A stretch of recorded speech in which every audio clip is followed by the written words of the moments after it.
Assalamu alaikum. This is Umar. Welcome to Deep Dive with Umar.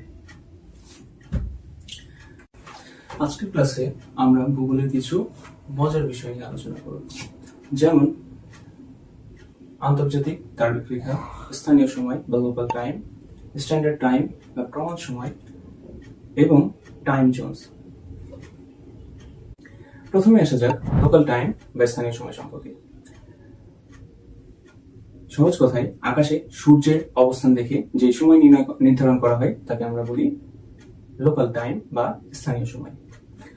যখন সূর্য কোনো স্থানের ঠিক মাথার উপরে থাকে বা সর্বোচ্চ উচ্চতায় থাকে, তখন সেই স্থানে দুপুর 12টা ধরা হয়। পৃথিবী তার অক্ষের ওপর পশ্চিম থেকে পূর্ব দিকে ঘুরছে। এই ঘূর্ণনের ফলে প্রতি এক ডিগ্রি দ্রাঘিমার পার্থক্যের জন্য সময়ের পার্থক্য হয় 4 মিনিট। অর্থাৎ আপনি যদি 1 ডিগ্রি পূর্ব দিকে যান তবে আপনার সময় বাড়বে 4 মিনিট এবং পশ্চিম দিকে গেলে সময় কমবে 4 মিনিট। এভাবেই প্রতিটি আলাদা দ্রাঘিমার জন্য আলাদা আলাদা স্থানীয় সময় তৈরি হয়। আমরা জানলাম স্থানীয় সময় কি। এখন প্রশ্ন হলো, যদি প্রতিটি শহরের স্থানীয় সময় আলাদা হয় তবে প্লেন বা ট্রেনের সময়সূচি কিভাবে ঠিক রাখা সম্ভব হবে? এখানে আসে প্রমাণ সময় বা স্ট্যান্ডার্ড টাইম এর ধারণা। একটি দেশের বিশৃঙ্খলা এড়াতে সেই দেশের মাঝখান দিয়ে যাওয়া কোনো একটি নির্দিষ্ট দ্রাঘিমা রেখাকে ভিত্তি করে পুরো পৃথিবীর সময় নির্ধারণ করা হয়। একেই বলা হয় প্রমাণ সময়। যেমন বাংলাদেশের প্রমাণ সময় নির্ধারণ করা হয়েছে 90 ডিগ্রি পূর্ব দ্রাঘিমা রেখার উপর। একে আমরা বিএসটি বা বাংলাদেশ স্ট্যান্ডার্ড টাইম বলি। পৃথিবী অনেক বড়, তাই পুরো পৃথিবীর জন্য একটি মাত্র সময় ব্যবহার করা অসম্ভব। এই সমস্যা সমাধানের জন্য পৃথিবীকে মোট 24টি সময় অঞ্চল বা টাইম জোনে ভাগ করা হয়েছে। প্রতিটি অঞ্চল সাধারণত 15 ডিগ্রি দ্রাঘিমা জুড়ে বিস্তৃত, যা সময়ের হিসেবে 1 ঘন্টার সমান। লন্ডনের গ্রিনিচ মান মন্দিরের উপর দিয়ে যাওয়া 0 ডিগ্রি দ্রাঘিমা রেখাকে বলা হয় মূল মধ্যরেখা। এখান থেকেই সারা পৃথিবীর সময় গণনা শুরু হয়, যাকে আমরা জিএমটি বা গ্রিনিচ মিন টাইম বলে থাকি।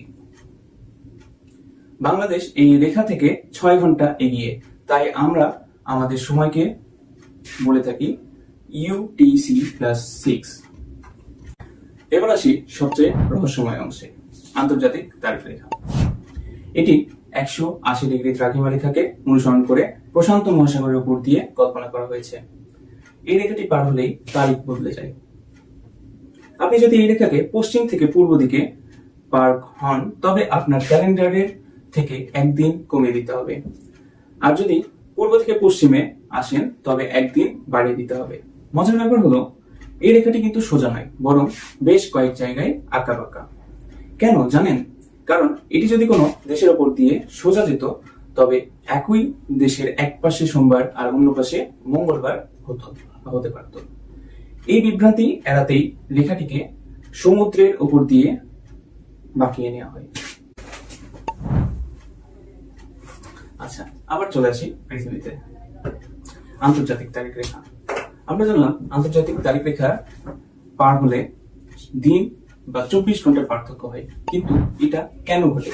কারণটা হচ্ছে, আমরা জানি 1 ডিগ্রি দ্রাঘিমার পার্থক্যের জন্য সময়ের পার্থক্য হচ্ছে 4 মিনিট, এবং এটা যদি 0 ডিগ্রি দ্রাঘিমা হয় তাহলে এর একদম বিপরীতে থাকবে 180 ডিগ্রি দ্রাঘিমা। কিন্তু মনে রাখার বিষয় হচ্ছে, আমরা যদি এই 0 ডিগ্রি থেকে সাধারণত 180 ডিগ্রি পর্যন্ত গণনা করি এবং এটাকে যখন আমরা পূর্ব দিক থেকে যাব তাহলে পূর্ব দিক থেকে 180 ডিগ্রি পূর্ব দ্রাঘিমা এবং পশ্চিম দিক থেকে 180 ডিগ্রি পশ্চিম দ্রাঘিমা আমরা খুঁজে পাবো। যদিও 180 ডিগ্রি পূর্ব এবং 180 ডিগ্রি পশ্চিম দ্রাঘিমা উভয় একই রেখাকে নির্দেশ করে, তবুও আমরা যদি দেখি 0 ডিগ্রি থেকে এটার দূরত্ব 180 ডিগ্রি এবং এটার দূরত্ব 180 ডিগ্রি, তবে আমরা যখন এই 180 ডিগ্রি পূর্ব থেকে ঘুরে 180 ডিগ্রি পশ্চিম রেখায় আসবো, দ্রাঘিমা রেখায় আসবো, তখন এইটার মাঝে যে দূরত্বটা হয় এটা হচ্ছে 360 ডিগ্রি। এবং আমরা যেহেতু জানি 1 ডিগ্রি দ্রাঘিমার পার্থক্যের জন্য সময়ের পার্থক্য হচ্ছে 4 মিনিট, এখানে যেহেতু ডিগ্রির পার্থক্য হচ্ছে 360, তাহলে 360 ডিগ্রি দ্রাঘিমার পার্থক্যের জন্য সময়ের পার্থক্য হবে 24 ঘন্টা। এবং এই কারণে এই আন্তর্জাতিক তারিখ রেখা কে ক্রস করলে 1 দিন বা 24 ঘন্টার সময়ের পার্থক্য দেখা দেয়। ক্লিয়ার?